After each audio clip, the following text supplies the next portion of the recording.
Hi. అల్లా రఖా రెహమాన్ అంటే చాలామందికి తెలియకపోవచ్చు, కానీ ఏఆర్ రెహమాన్ అంటే ప్రపంచవ్యాప్తంగా మ్యూజిక్ అభిమానులందరూ ఇట్టే గుర్తుపడతారు. ఈ వ్యక్తికి ఈ దేశం ఎంతో ఇచ్చింది. పేరు, ప్రఖ్యాతి, గౌరవం, ఆఖరికి ప్రపంచం గర్వించే ఆస్కార్ అవార్డును కూడా ఈ దేశం తన భుజాలపై మోసి తెచ్చి ఇచ్చింది. కానీ అదే వ్యక్తి ఈరోజు తిరిగి ఈ దేశం మీదనే విషం కక్కుతున్నాడు. అవును, సంగీతంలో ఎవరెస్ట్ ఎత్తుకు ఎదిగిన ఆయన మాటల్లో ఇప్పుడు కుళ్ళు, కుతంత్రం, మత విద్వేషం కనిపిస్తున్నాయి. అసలు రెహమాన్కి ఏమైంది? అవకాశాలు రాక ఇలా మాట్లాడుతున్నారా, లేక దీని వెనుక ఏదైనా కుట్ర ఉందా? ఈ స్టోరీలో మనం డీప్గా డైవ్ చేద్దాం.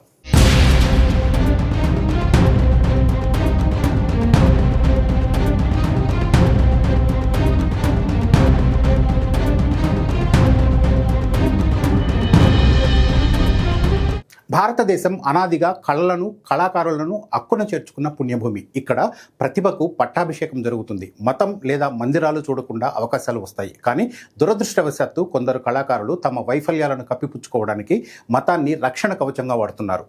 అమీర్ ఖాన్, నసీరుద్దీన్ షా, ఇప్పుడు రెహమాన్. ఇలాంటి వాళ్ళను చూస్తుంటే మనసు దిగ్భ్రాంతికి లోనవుతుంది. ఆస్కార్ వేదికపై జయహో అని నినదించి వందే మాతరంను ప్రతి ఇంటికి చేర్చిన రెహమాన్ ఇప్పుడు మతపరమైన వివక్ష గురించి మాట్లాడుతున్నారు. ఇటీవల ఓ వార్తా సంస్థకి ఇచ్చిన ఇంటర్వ్యూలో రెహమాన్ వివాదాస్పద వ్యాఖ్యలు చేశారు. దీంతో రెహమాన్లో ఇంత విద్వేషం మూటగట్టుకుని ఉందా అనే అనుమానాలు మొదలయ్యాయి. ఆయన అపోహలతో ఇలా మాట్లాడుతున్నారా, లేకుంటే దేశాత్మను అవమానించే ప్రయత్నం చేస్తున్నారా అని సందేహించాల్సి వస్తుంది. ఇక్కడ మనం ఒక విషయం గుర్తుపెట్టుకోవాలి. ఈ దేశం ఎప్పుడూ ప్రతిభను మాత్రమే చూసింది, మతాన్ని కాదు. రెహమాన్ తన గతాన్ని ఒక్కసారి నెమరు వేసుకోవాలి. దిలీప్ కుమార్గా పుట్టిన ఒక సామాన్య యువకుడిని ఏఆర్ రెహమాన్గా మార్చి తల మీద పెట్టుకున్నది ఈ భారతావని. ఆయన మతం మారిన, సూఫీ తత్వంతో పాటలు కంపోజ్ చేసిన భారతీయులు ఆయనలో సంగీతాన్ని మాత్రమే చూశారు. 1992లో రోజాతో మొదలైన రెహమాన్ ప్రస్థానం స్లమ్డాగ్ మిలేనియర్తో ఆస్కార్ వరకు సాగింది. పద్మశ్రీ, పద్మభూషణ్ లాంటి అత్యున్నత అవార్డులను ఈ దేశం ప్రదానం చేసింది. ప్రతి ఇంట్లో ఆయన పాటలు మార్మోగుతుంటాయి. ఇంతటి గౌరవం ఇచ్చిన ఈ దేశంలో ఇప్పుడు రెహమాన్కు ఇన్సెక్యూరిటీ కలగడం ఎంత విచారకరం. ఆయన మత మార్పిడి తర్వాత కూడా దేశం ఆయన్ని ఆదరించింది. కానీ ఇప్పుడు ఆయనే మతాన్ని ఇష్యూ చేస్తున్నారు. ఎందుకు? ఇది ఆయన ఆలోచన దృక్పథంలో కుటిలత్వమా, లేదా మార్కెట్ డౌన్ అయినందుకు విక్టిమ్ కార్డా? గత 8 ఏళ్లలో మతపరమైన వివక్ష వల్ల అవకాశాలు తక్కువగా వచ్చాయని రెహమాన్ ఇంటర్వ్యూలో చెప్పారు. Power shift happened. People who are not creative have power now and this might have been a communal thing also అని ఆయన అన్నారు. కానీ ఫ్యాక్ట్స్ చూస్తే మైండ్ బ్లాక్ అవుతుంది. ఈ 8 ఇయర్స్లోనే Sarkar, Bigil, Ponniyin Selvan, The Goat Life, Raayan, Chhaava లాంటి బిగ్ బడ్జెట్ మూవీస్ చేశారు. ప్రస్తుతం రామాయణం లాంటి ప్రెస్టీజియస్ ప్రాజెక్టులో ఉన్నారు. భారతీయ ఇతిహాసమైన రామాయణానికి మ్యూజిక్ చేసే అవకాశం ఒక ముస్లిం కళాకారుడికి ఇవ్వడమే ఈ దేశం ఎంత విశాల హృదయంతో ఉందో చూపిస్తుంది. కానీ రెహమాన్ సంగీతంలో పాత మ్యాజిక్ తగ్గుతోంది. అనిరుద్, రవి బస్రూర్ లాంటి యంగ్ కంపోజర్స్ కొత్త ధ్వని సృష్టిస్తున్నారు. తన మార్కెట్ డౌన్ అయినందుకు మతాన్ని బ్లేమ్ చేయడం సరికాదు. మెరిట్కు విలువ ఎక్కడ పోతుంది? రెహమాన్ ఒక్కరే కాదు, చాలామంది కళాకారులు ఇలాంటి మతపరమైన వ్యాఖ్యలతో దేశాన్ని అబాసుపాలు చేసేందుకు ప్రయత్నించారు. గతంలో అమీర్ ఖాన్ దేశంలో అసహనం పెరిగింది, భార్యకు భయమేస్తుంది అని చెప్పి బ్యాక్లాష్ ఫేస్ చేశారు. తర్వాత సినిమాల కలెక్షన్స్ పడిపోతుంటే క్షమాపణ చెప్పాల్సి వచ్చింది.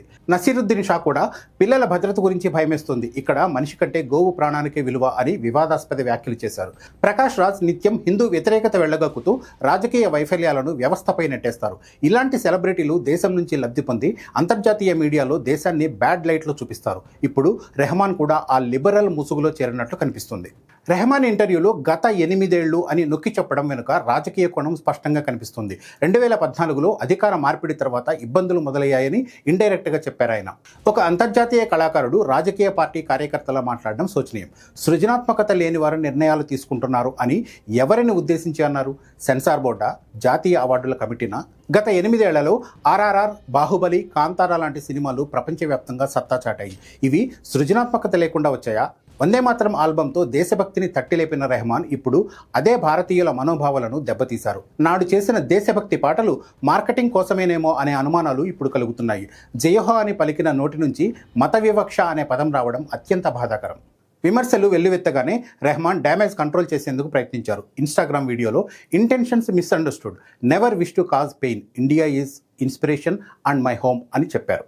కానీ తన మాటలను మాత్రం వెనక్కి తీసుకోలేదు. స్వేచ్ఛగా భావాలు ప్రకటించే అవకాశం ఇచ్చిన దేశాన్ని ప్రశంసించారు. ఇందులో పశ్చాత్తాపం కంటే ఇమేజ్ కాపాడుకోవాలనే తాపత్రయమే ఎక్కువగా కనిపించింది. ఆస్కార్ వేదికపై ఎలా పొగళం ఇరైవనుక్కే అంటే సర్వము ఆ దేవుడికే అని వినమ్రంగా మాట్లాడిన రెహమాన్లోని వినయం ఎటుపోయింది? ఒకసారి బాణం వదిలాక వెనక్కి తీసుకోలేం కదా. సంగీతానికి మతం లేదు, కానీ సంగీత దర్శకుడికి కుటిల బుద్ధి ఉంటే అది ఆ సంగీతాన్నే అపవిత్రం చేస్తుంది. మీరు వివక్ష ఉందని చెప్తున్న దేశమే మిమ్మల్ని నెత్తిన పెట్టుకుంది.